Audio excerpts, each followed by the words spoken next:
Well, hey, everybody, welcome to the Seeing Ability podcast, where we're having a conversation about the world of people with disabilities. And that means sometimes we're going to be talking to adults who grew up with a disability, parents who are raising kids with special needs, and a variety of people that support that community. It might be folks in medicine, it might be folks in healthcare or education, or a lot of nonprofits that support this community. First of all, I know you've got a lot of choices when it comes to what you listen to, so thanks for tuning in today. I think you're going to love my guest. She's a good friend of mine from my day job, but she's also in this world of parents with special needs. So Melanie, welcome to the podcast. Thank you. Good to see Glad you. to have you here. Well, as my listeners know, we tend to start off just getting to know you as a person. So we're going to go with our Fast Four. Now, that's brought to us by our friends at Reliable Tech Help. So remember, for all your tech needs, they're at 502-797-7399. And we like to start off with, Melanie, what is your favorite food? Everybody who knows me knows shrimp. And it's got to be with garlic, butter, salt, and pepper. And then you dip the bread into it. And yeah, I could go and eat lunch right now. Quite specific. You're making us all hungry. All right. If we were to check your music catalog, what would we find in there? What kind of music are you listening to? I listen to Way FM, but I also listen to country music, country girl at heart. And then on rare occasions when I'm in the car or truck with my husband, then I have to listen to rock and roll. But he had to have it in our vows that he would listen to country music. So you're a little bit country, he's a little bit rock and roll, as they say. I like it. Okay. Yes. What about a book you've been reading recently, or a movie or TV show you're really enjoying?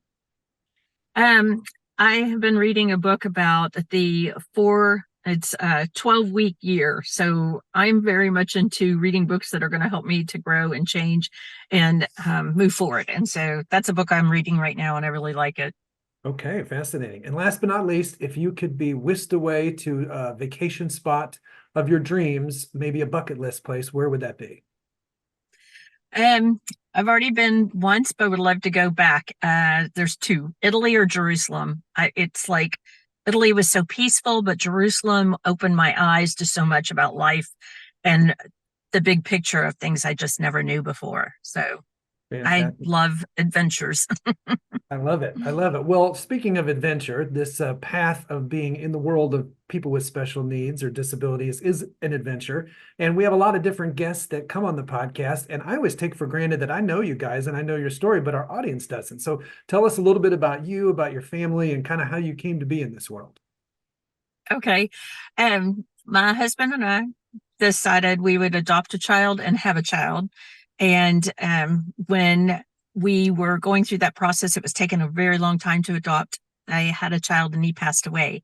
So we just prayed that this kid would be able to handle and be outgoing and loving and all these fun things. And then we got him from Romania, and he is amazing. He came at 4 years of age, and I was pregnant again then. So it was 4 months apart, 2 children, 4 years of age, and then an infant. And life was just amazing and fun. And then how did you find out? Tell us a little bit about diagnosis. What are the issues that presented themselves? So Emmanuel was 4 years of age, but not able to speak his language or ours. So we knew there was going to be some delays.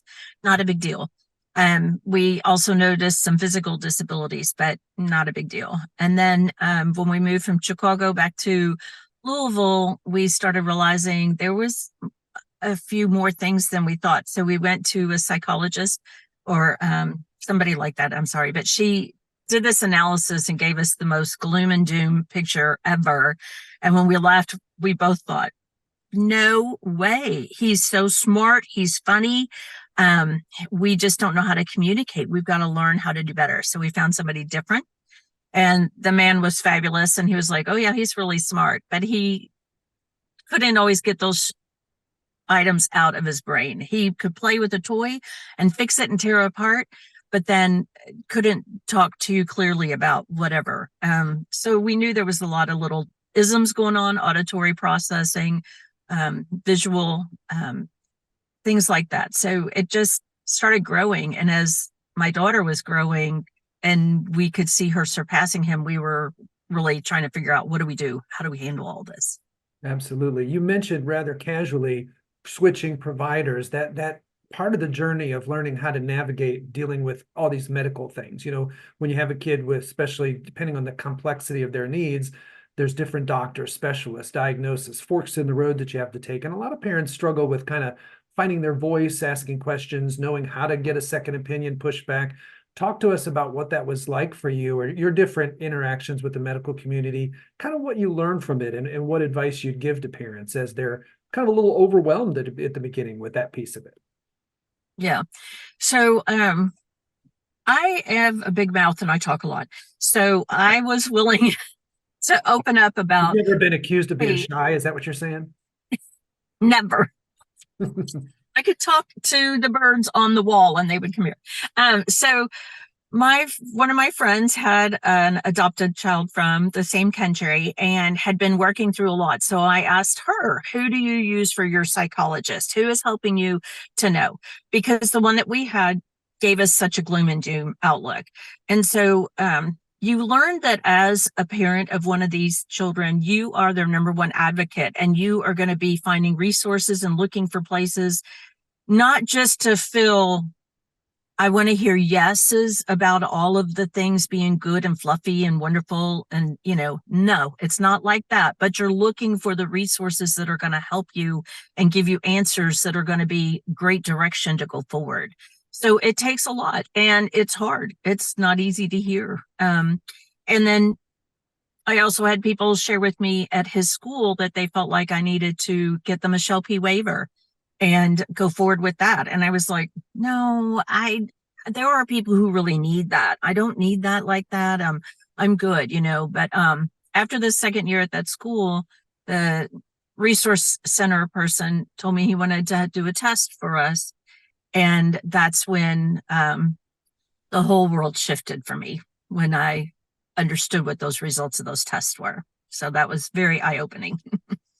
Yeah, what was that like for you to get that kind of news? I mean, it wasn't the path you had expected, and you said you had your daughter at the same time.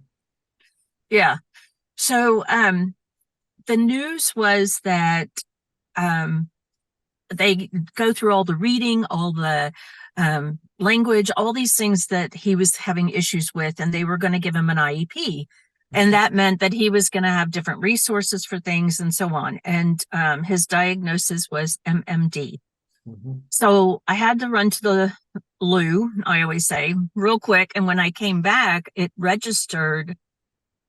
They were saying he was going to be diagnosed with something that was for the rest of his life. And oh my gosh. So they could see the fear on my face and the emotion, and they were shutting the door behind me. And I just burst into tears because I didn't know what I was going to do. How was I going to handle this? Who was I going to talk to? People thought I was crazy for the adoption. Then I have my own child. They're not your own. They're both your own. And so all these emotions all within seconds, and I just didn't know where to go or what to do. And so then the resource teacher that wanted me to do this was able to really give me a lot of great guidance. And I listened and I went to meetings and heard other people. Mm-hmm. And then I finally went ahead and did the Michelle P. waiver and moved forward with some things that would help me. And it wasn't just for help for like, I think as a parent, you think you can fix everything and you're okay and it's going to work. We can do this. And what I realized was I needed this space for me to regroup and be okay. I needed him to go to the grocery store with my girlfriend and learn how to grocery shop. I needed him to go to the Goodwill and price things. He needed to learn from somebody else besides me. Because I was getting migraines. And this is something that I didn't realize, but the migraines were coming because my daughter is very gifted, very, very smart. And then my son has the disabilities. So they have abilities in different ways. And so my brain just literally had the hardest time figuring out which way do you go and how do you handle it. And so it hit me, but it also hit my daughter. She was very young. We were getting in the car, getting out of the garage, and I was waiting for my son. She was like 6. She's been gifted literally since she was 3. She did division and we were blown away. And she said, Mama, you're scared. You're thinking he's not going to make it. And I was like, Wow. he's coming out of the house. What? And she said, you're afraid he's not going to make it. And it even brings tears to my eyes now when I think about that, Yeah. because she got it and she saw it. Children see things, yes, but Yeah. she lived in it. She understood. We repeated every direction to this child a million times, but you could tell my daughter once, and at 6, she could yell back and give her voice, I don't need you to tell me 10 times like you do him. And Wow. so it was really hard to figure out the balance. Yeah. And then we had to learn. My husband and I had to learn. We had to get help because we didn't know how to handle any of this. Yeah. So, You mentioned needing a break from time to time. One of the big things I talk about with a lot of parents is you're so focused on all hands on deck, taking care of your kid and being there for them. Sometimes you don't take care of yourself. And, it's a cliche, the old oxygen mask analogy, but parents tend to yes, find out it's so yes. true. What was your journey like with that? What did you kind of maybe learn the hard way? And what advice would you give for parents about making sure, even though it seems like the last thing on your list, you take care of yourself? Um, when my daughter had pointed that out, and she's so young, it kind of made me panic. Where's the attention for her? Because Mm, every single night after school, we were so focused on our son and him being able to learn how to read and him being able to learn this or do that, that we just trusted she's got it. She can read her piece of paper and she's got it figured out. And we would not follow through a lot with her because we were so focused. So we had to back up and learn that um, I needed time with her alone so that mhm. she would know I loved her no matter what. Yeah. And then vice versa, that we took times of my husband going out with my daughter and me going out with my son. Then the next week, swap it up so that we could learn that they're individually wonderful little humans and collectively we'll work through it, but we couldn't focus on one like we were doing so. And when we started capturing that, it started making a big difference for the whole family. And it started making us feel more able to do things and gel with each other. Yeah, absolutely. It's always interesting because you think about that impact on the family and that making sure you have time for each kid and sometimes the downside. What do you think have been the upsides? How do you think it's shaped your daughter being a sibling to Emmanuel? Oh, there are some fun things because she was so smart. She read all the time. Mhm. So she came to us one time and said, that reminds me of the people that they put in the asylum. And we were like, what? What is an asylum? And she's little.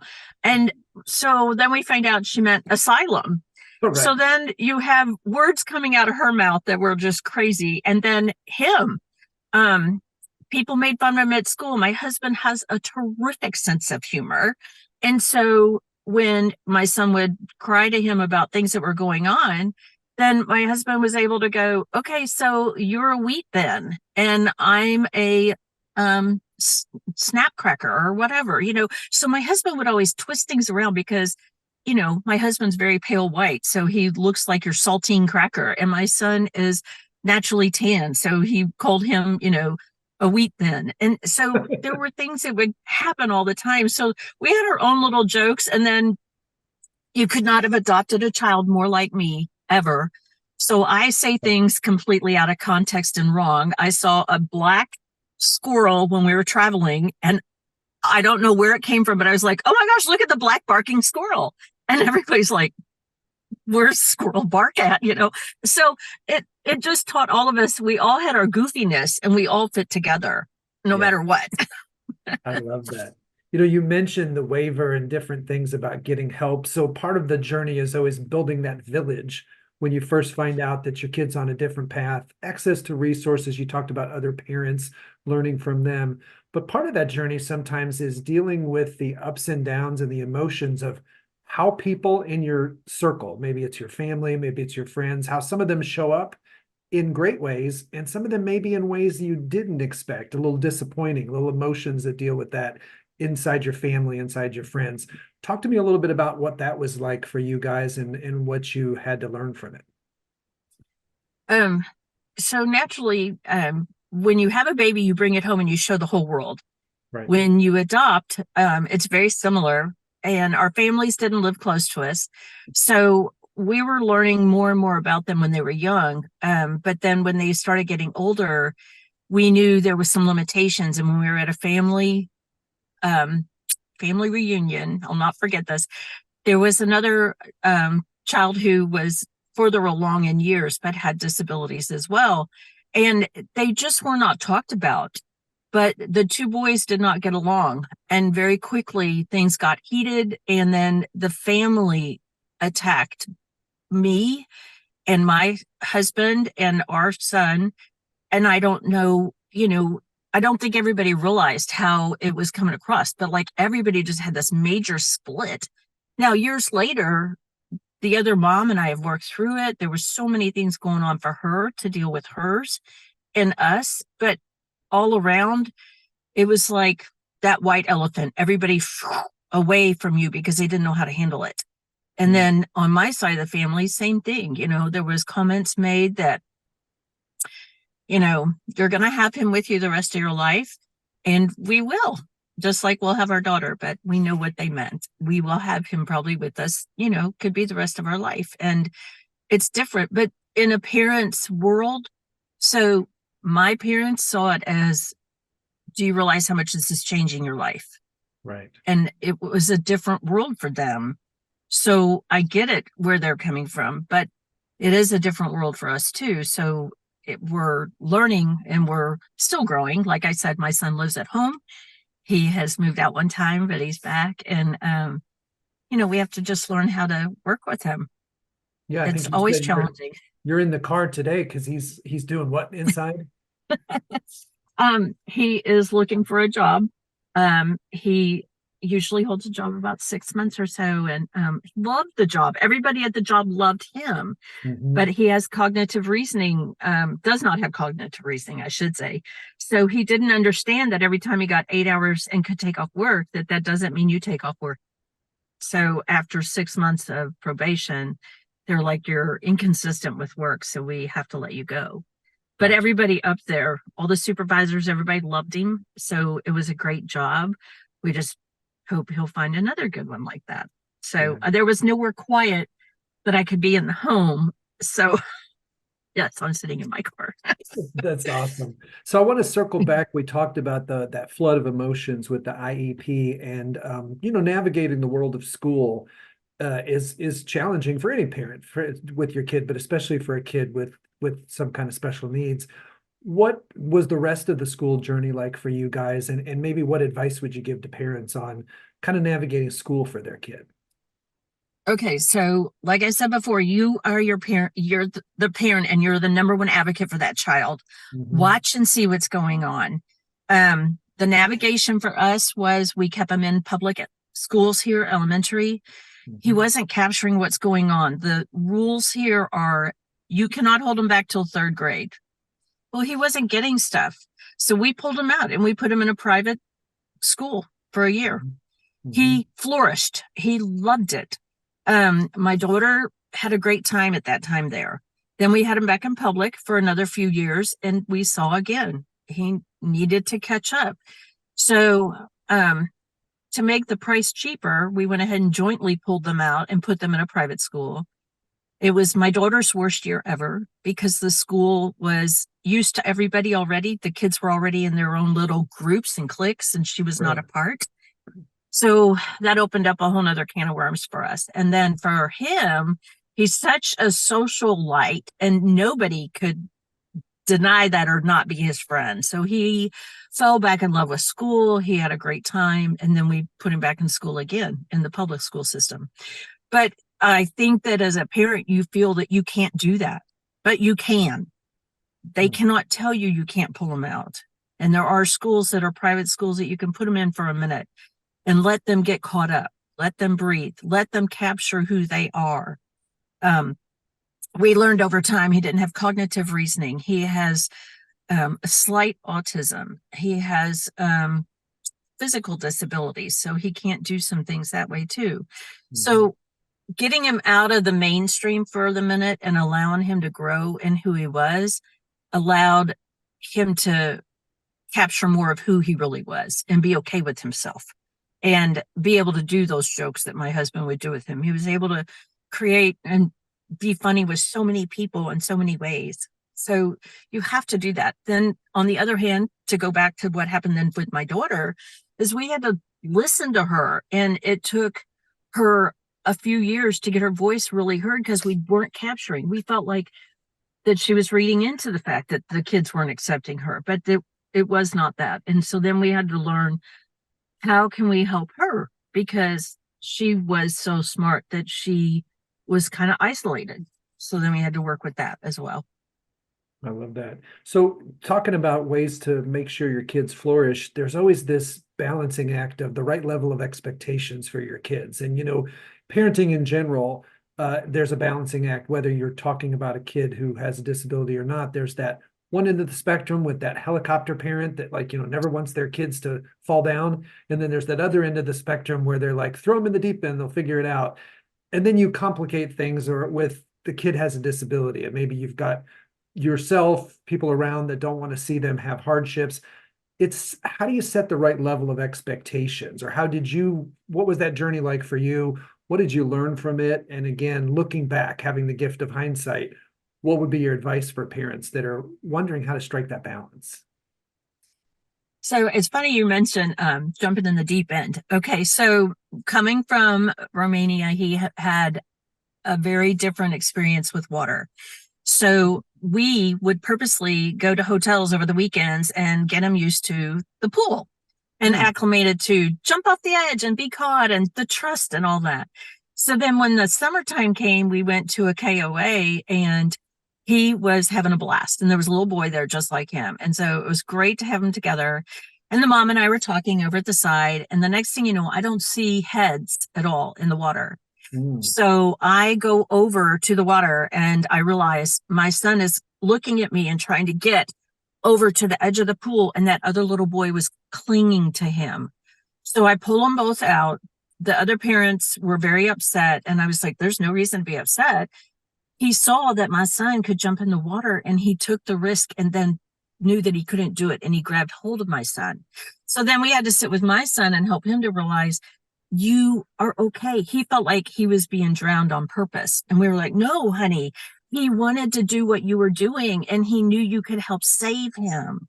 So we went with that and we helped him. And then, I used to be able to do backflips and all this crazy stuff off the diving board. So he watched me and realized, okay. So he would do all of that stuff too. He didn't hold back and was willing to do whatever. Educationally, it was different to try to push and challenge. We had a lot of work that was really hard to do for him.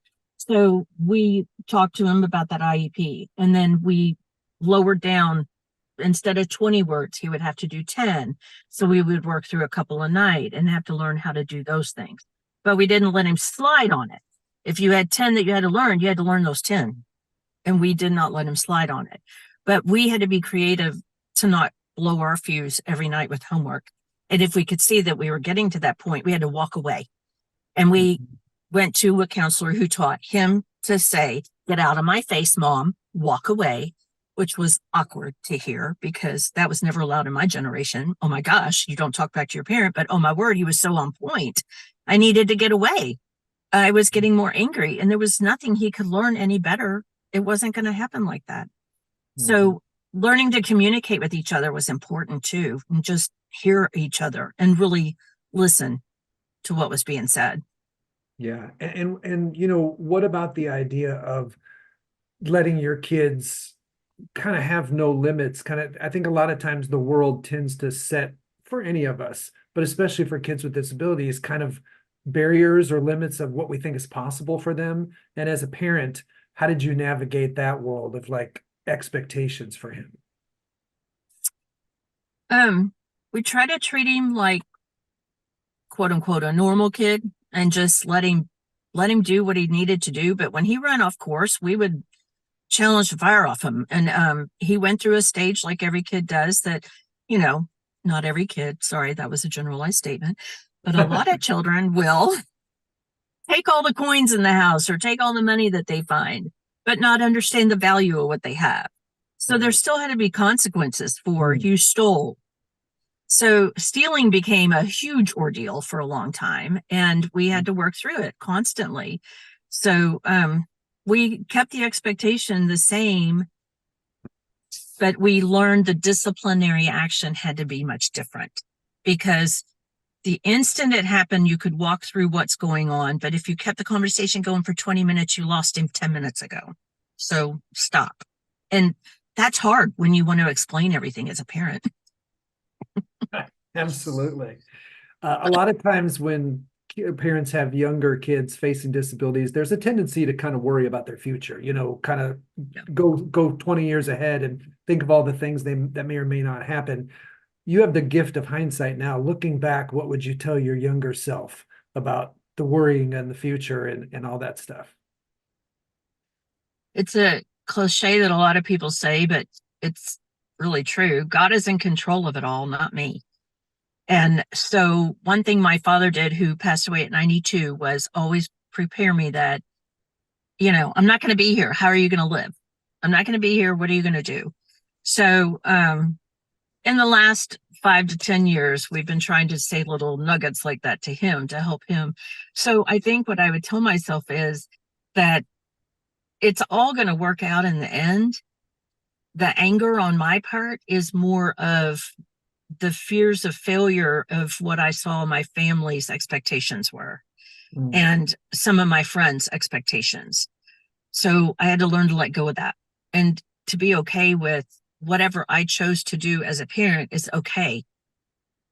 Don't listen to the people that are telling you you've blown it by this or you've blown it by that. You've got to let that go. It doesn't make any difference. A funny scenario was my son and I are so much alike, like I said. So he's out playing, he's sweaty, he stinks. He comes up to me and I have white on, and we're sitting with a bunch of other adults. And he comes up to me and he wants to hug me. And I looked at him and I was like, you are not doing that. You're sweaty. And he's like, fine. And he walked away. Well, one of the parents who has several boys said, you can't do that. Whenever they need a hug, you need to give them a hug. And I looked at her and I said, he and I don't touch when we're sweaty. I was like, no, I'm not listening to somebody else's thought on that. I mean, that's one thing that my son and I agree on. If you're sweaty, do not touch me. So, it's like, move away.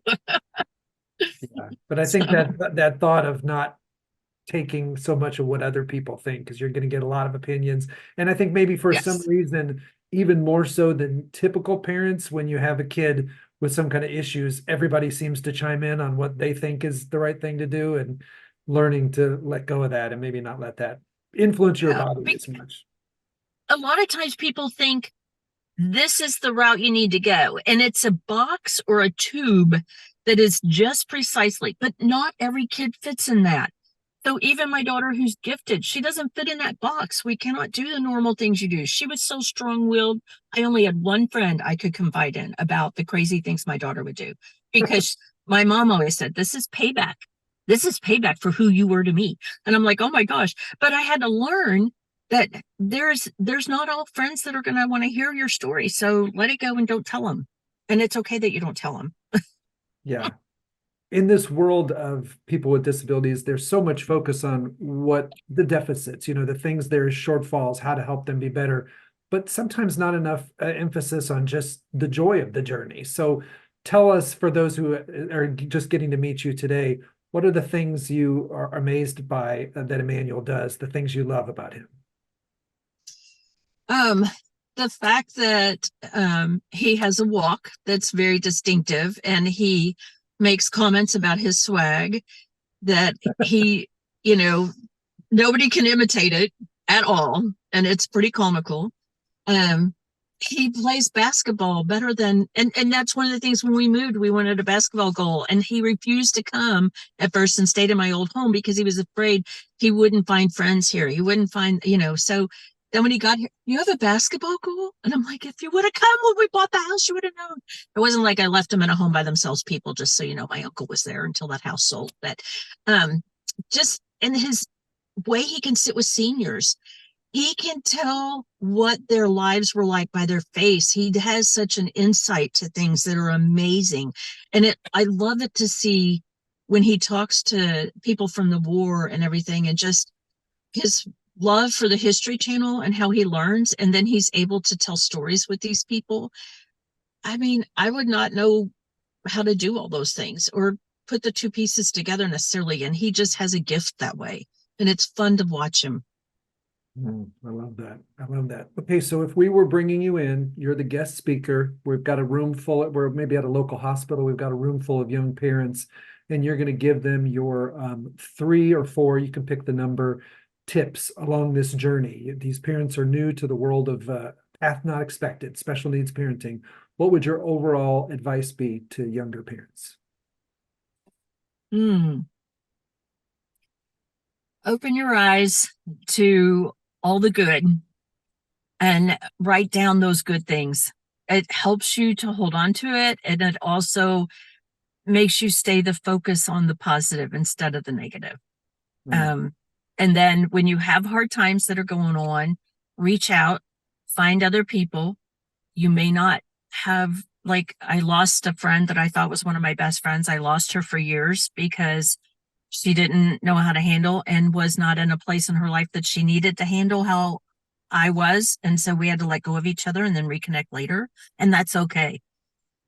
We're in each other's lives for a reason and a season. And I finally got that not all of my friends could be in here for now. And love them for who they are. They were brought into your life for a reason. And oh my gosh, to find out that, like, my fingernails are incredibly long, but I chew all the skin around them. That sounds horrible. But why does I have a boy who does the exact same thing? When you look at his fingers, you're like, stop picking at him. Oh my gosh. And go clip your fingernails. You're a boy. They don't need to be that long. So look for the fun in how you are alike, what you could learn from each other. Look for those good fun times with each other and hold on to them. Fantastic. Well, Melanie, I really enjoyed hearing your story again, because obviously we've talked before, but everybody else got to hear it for the first time today. Thank you so much for being here. It was great. Oh, you're welcome. Thanks for having me. I just, you never know what's going on behind somebody when you work with them professionally, and you don't know what you should or shouldn't share. And, that's part of getting my tribe. My tribe is not necessarily opening my mouth to every single person. And I had to learn that over time. So it was fun to be able to find out you and I could talk and relate. I love it. Well, folks, if you enjoyed this episode, we could use your help. We're still a bit of a best kept secret, and we would love for you to go to our Facebook page and like the page, and especially follow the podcast and share this episode. There might be parents out there who could really benefit. There might be folks who work in a nonprofit that could share this with their clients. And speaking of which, every month I have 2 episodes. One is a great person like Melanie here, and another is a nonprofit. So if you're listening to this and you've got a great therapist, you've got a center, a nonprofit that's helped you on your journey, we would love to be introduced to them so we could bring them in and have them as a guest on the podcast. So again, I know you have a lot of choices when it comes to where you listen. Thanks for tuning in today. We'll see you next time.